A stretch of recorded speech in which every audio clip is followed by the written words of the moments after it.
Posting this for a friend of mine who happens to be sitting right here beside me, but that doesn't have a Reddit account or reliable access to the internets. I was drinking at a bar one night and it was just me, my bestie, and some girls that we worked with. I was flirting with the server a little because he was cute, we were drinking, and he was quite obviously gay. You know that flirting you can do with gay guys and not be in serious danger of them taking you too seriously? That kind of flirting.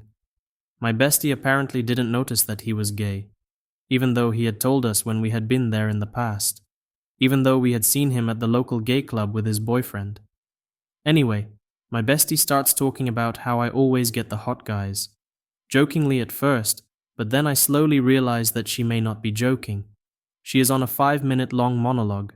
She raises her voice so much that the other tables get quiet and start to look.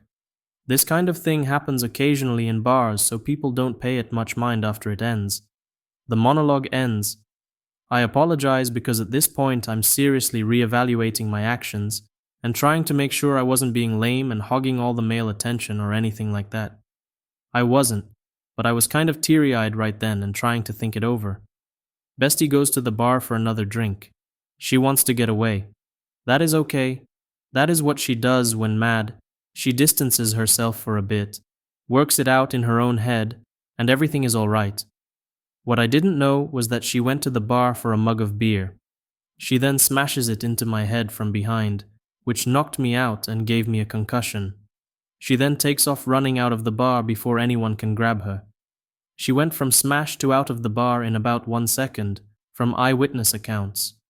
I wake up in the hospital with a severe concussion.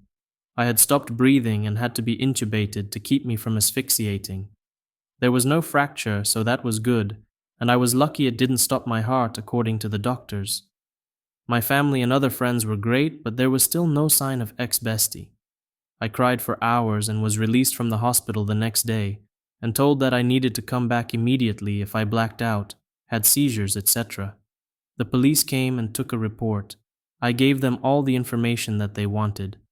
I found out that they impounded my car because it had been stolen and practically destroyed. All 4 tires were busted. All 4 rims were bent. The transmission was screwed up. The engine had been redlined for a while. Both back and front windows were broken. There were tons of dents, etc. The car was totaled, and the police department wanted a lot of money to get it out. Bestie attended school for another 2 weeks until the end of the semester before she returned to Florida. The police all but refused to lift a finger to arrest her until she went back to Florida, at which time they said that she could be anywhere and there was nothing they could do. Finally, 2 years later, she was found at her parents' house in Florida and arrested. Because her father was a lawyer, she got off with literally nothing but probation. I know this because I got summoned to Florida to testify several days before finals started. Me being unable to show up without failing all my classes meant that there was no case against her and none of the charges went through. The only thing that I was able to do against her was to get her to pay all the medical bills and pay for my car.